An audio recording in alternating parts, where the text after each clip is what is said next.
আজকের গল্প এক গরিব সবজিওয়ালাকে নিয়ে। কিভাবে তার ভাগ্যের পরিবর্তন হয় সেই গল্পটাই আপনাদেরকে আজ শোনাবো। চলুন শুরু করা যাক। হ্যাঁ গো, শুনছো? আজ যদি একটু ভালো বিক্রি হয় তাহলে রিনির পড়ার টাকাটা দিতে পারবো। 2 মাস যে বাকি হয়ে গেছে। আমাকে প্রায় প্রায় ওর দিদিমণিটা বলে টাকার কথা, কিন্তু সেটা তো আমি দিতেই পারি না। চেষ্টা তো করছি গিন্নি, কিন্তু না হলে কি করব বলো? এখন তো শুধু ভগবানেরই ভরসা। আচ্ছা গিন্নি, আমি এখন যাই, না হলে আবার দেরি হয়ে যাবে। যাই না, বলো আসি। আসি। আসুন আসুন, সবজি নিয়ে যান, সবজি। ওরে নিতাই, তোর ওই শুকনো সবজি নিয়ে ব্যবসা করতে এসেছিস? তোর সবজি কোনোদিনও বিক্রি হবে না। হা হা হা। সত্যিই তো, কোনো লোকই তো আমার কাছ থেকে কিছু কিনছে না।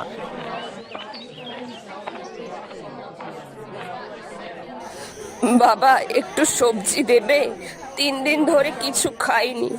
আসলে আমার তো কেউ নেই, আর 5 দিন ধরে জ্বরের মধ্যে পড়েছিলাম, তাই কোনো কাজও করতে পারিনি। যে দুটো খাওয়ার জোটাবো সেটাও আমার কপালে নেই। ধুর, এমনিতেই বিক্রি হচ্ছে না, আর তার উপরে আবার ঘুরে ফিরে আমার কাছেই আসতে হলো সবজি চাইতে। না, কি আর করা যাবে, এসেছে যখন তখন না হয় ক্ষুধার্তের জন্য কিছু দিয়েই দিই। কি গো খোকা, দেবে নাকি? হ্যাঁ বুড়িমা, নিশ্চয়ই। আমি কত লোকের কাছেই গেছি, কিন্তু কেউ আমাকে সাহায্য করেনি। অথচ তোমাকে একবার বলাতেই তুমি আমাকে সাহায্য করলে। আর এর থেকে প্রমাণ হলো তোমার মনটা অনেক বড়। এই অসহায় বৃদ্ধা মানুষকে সাহায্য করার জন্য আমি তোমাকে আশীর্বাদ করলাম। তোমার ভাগ্য ঠিক একদিন বদলাবে, দেখে নিও।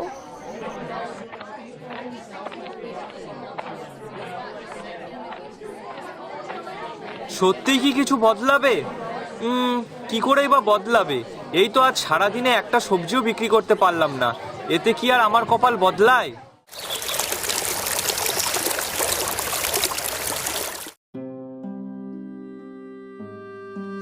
সব দিয়ে দিলে আমরা খাবোটা কি? এমনিতেই ভালো ইনকাম হচ্ছে না, আর তার উপর তুমি কিনা সব সবজি ফ্রিতে বিক্রি করছো। তার কি করব বলো? ক্ষুধার্ত মানুষকে ফিরিয়ে দিলে যে ভগবান পাপ দেয়। হ্যাঁ, ভগবান তো ঘুরে ফিরে তোমাকেই পাপ দেওয়ার জন্য রয়েছে। এত লোক যে ওই বুড়িটাকে ফিরিয়ে দিল, সে বেলায় কিছু হলো না, আর তুমি যত পাপের চিন্তা করো। আরে ওসব ছাড়ো। জানো গিন্নি, সেই বুড়িমাটা না কেমন একটা যেন ছিল, মানে দেখে কেমন একটা রহস্যময় ধরনের লাগছিল।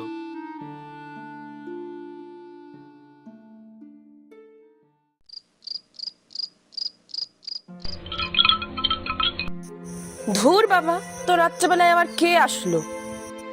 দাঁড়াও, আমি গিয়ে দেখছি, তোমাকে যেতে হবে না।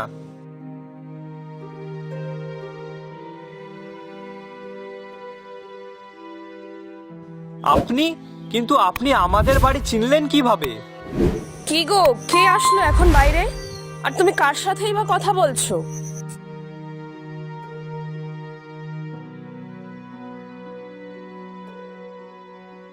হ্যাঁ গো, কে ইনি?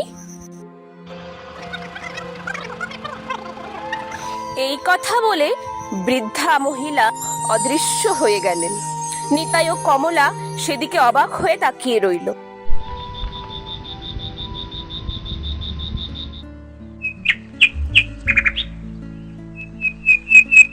ও গিন্নি, এ আমি কি দেখছি? এগুলো কি সব সত্যি? না, গিয়ে একটু স্পর্শ করে দেখি আদেও সবজিগুলো ভালো কি না। হ্যাঁ হ্যাঁ, চলো তো গিয়ে দেখি। আমারও তো বিশ্বাস হচ্ছে না। ও মা, এ তো দেখছি সবই সত্যি, আর বেশ ভালো ভালো টাটকা টাটকা সবজি, তাও আবার এতগুলো। আচ্ছা, এগুলো কি সব আমার? ও মা, আমাদের ছাড়া আর কাদেরই বা হবে? কালকেই তো ওই বুড়ি মা আমাদের সামনে বলে গেল। তাহলে নিশ্চয় এগুলো অন্য কারোর হচ্ছে না, সবই আমাদের। দেখেছো তো গিন্নি, মানুষকে সাহায্য করার ফল এক না এক সময় ভালোই হয়। আমি ওনাকে ক্ষুধার্ত থাকার অবস্থায় সাহায্য করেছিলাম বলে আজ উনি আমাকে সাহায্য করলো। আসলে উনি হয়তো আমার পরীক্ষা নিতেই এসেছিলেন। হ্যাঁ গো, তাহলে কি সত্যি আমাদের ভাগ্যটা বদলাচ্ছে? হ্যাঁ গিন্নি, ঠিকই বলেছো, আমারও তাই মনে হচ্ছে।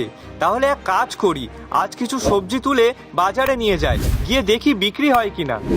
হ্যাঁ হ্যাঁ, তাই করো, দেখবে আজ ভালোই বিক্রি হবে। নাও নাও, তাড়াতাড়ি সবজিগুলো তোলো তো দেখি। এটা কি করে সম্ভব? নিতাই এত ভালো সবজি কোত্থেকে পেলো? আরে দাদা, এত টাটকা সবজি কোথায় পেলে?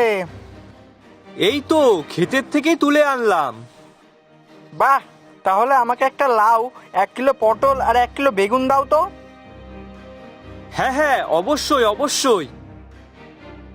তারপর লোকজন সব লাইন দিয়ে কিনতে লাগলো, আর মুহূর্তের মধ্যেই সব সবজি বিক্রি হয়ে গেল। আর ওদিকে তখন পটলের মাথায় আগুন জ্বলে উঠল। না না, এসব হলে তো চলবে না। ওর জন্য তো দেখছি আমার ব্যবসাটা লাটে উঠবে। তা তো কিছুতেই হতে দেওয়া যাবে না। না, এর একটা বিহিত করতেই হবে।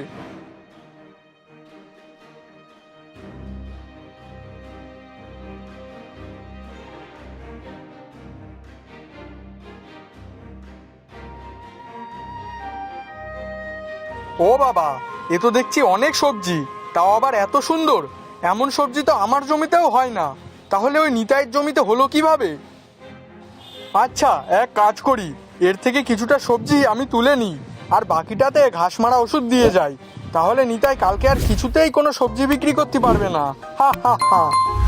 এই বলে পটল নিতাইয়ের ক্ষেত থেকে কিছু সবজি তুলে নিল, আর বাকি সবজিগুলোতে ঘাস মারা ওষুধ ছড়িয়ে দিল।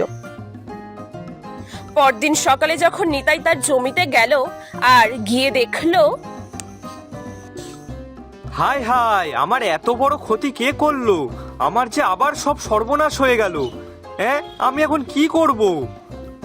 আমাদের ভাগ্যটাই খারাপ, বুঝলে তো? নাও, যা হওয়ার তা তো হয়ে গেছে, তাই সেটা নিয়ে আর ভেবে লাভ নেই। তার থেকে বরং কি করলে ভালো হবে সেটা ভাবো।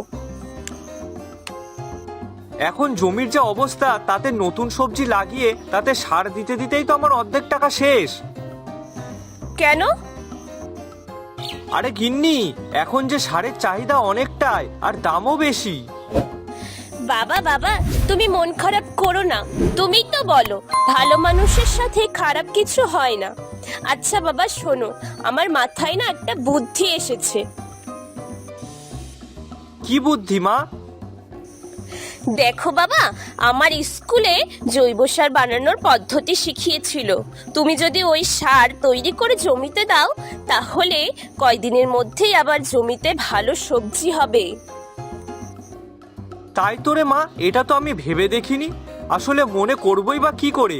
এখন কীটনাশক সার মানুষ জমিতে এত পরিমাণে ব্যবহার করছে যে ধীরে ধীরে জৈব সারের কথা সবাই ভুলেই গেছে।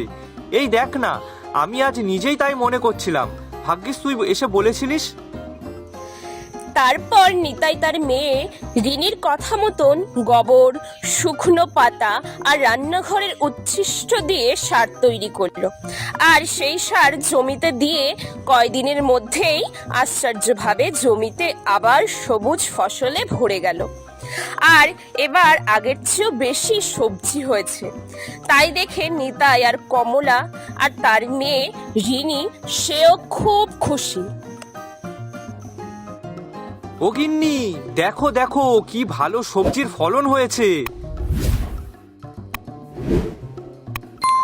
ওদিকে পটলের জমিতে সব সবজি পোকায় খেয়ে গেছে, আর তাই দেখে পটল কাঁদতে লাগলো। ওই যে কথায় আছে না, ধর্মের কল বাতাসে নড়ে। অন্যের ক্ষতি করলে নিজেরই ক্ষতি হয়, সেটা আজ পটল ভালোভাবেই বুঝতে পেরেছে। হাই কপাল, আমার জমিতে কি অবস্থা হলো! আমি কত টাকার সার কিনে দিলাম যাতে আমার জমিতে সবজি ভালো হয়, আর এ কি হলো! আমি পাশের গ্রাম থেকে এসেছি। আসলে সেখানে আমার একটা অনেক বড় হোটেল আছে, আর এখানে আমি এক আত্মীয়র বাড়ি এসেছিলাম, আর তখনই তোমার দোকান থেকে নিয়ে যাওয়া সবজি খেয়েছি। সত্যি খুব ভালো সবজি। তাই আমি ভাবছি আজ থেকে সব তোমার দোকান থেকেই নিয়ে যাব আমার হোটেলের জন্যে। কিন্তু বাবু, তাতে যে টাকা আমাকে অগ্রিম দিতে হবে। হ্যাঁ হ্যাঁ, তার জন্য যা লাগবে দেব, টাকা নিয়ে তোমাকে ভাবতে হবে না। তবে সবজিগুলো কিন্তু ভালো হওয়া চাই। হ্যাঁ বাবু, সবজি নিয়ে আপনাকে ভাবতে হবে না, একদম টাটকা সবজি পেয়ে যাবেন। তাহলে ঠিক আছে বাবু, আপনার যা সবজি লাগবে সেগুলো তাহলে আপনি কালকে এসে নিয়ে যাবেন, কেমন? আচ্ছা বেশ, আর আমি তাহলে কালকেই তোমাকে তোমার টাকাটা দিয়ে দেব।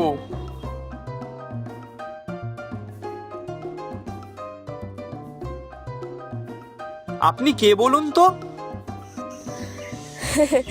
আমি তো বাবা শুধু পরীক্ষা করতে এসেছিলাম তোর মনটা কেমন। আসলে এই দুনিয়ায় এখন ভালো মানুষের খুব অভাব, তাই একজন ভালো মানুষকে খুঁজছিলাম আমি, আর সেটা হলো তুই। আর শোন, তোর যে ক্ষতি করেছে তার ক্ষতি ওই উপরওয়ালা নিজেই করে দিয়েছে। হা হা হা। দয়া, সততা আর পরিশ্রম কখনো বৃথা যায় না। ভালো মন থাকলে ভাগ্য একদিন ঠিক বদলাবেই।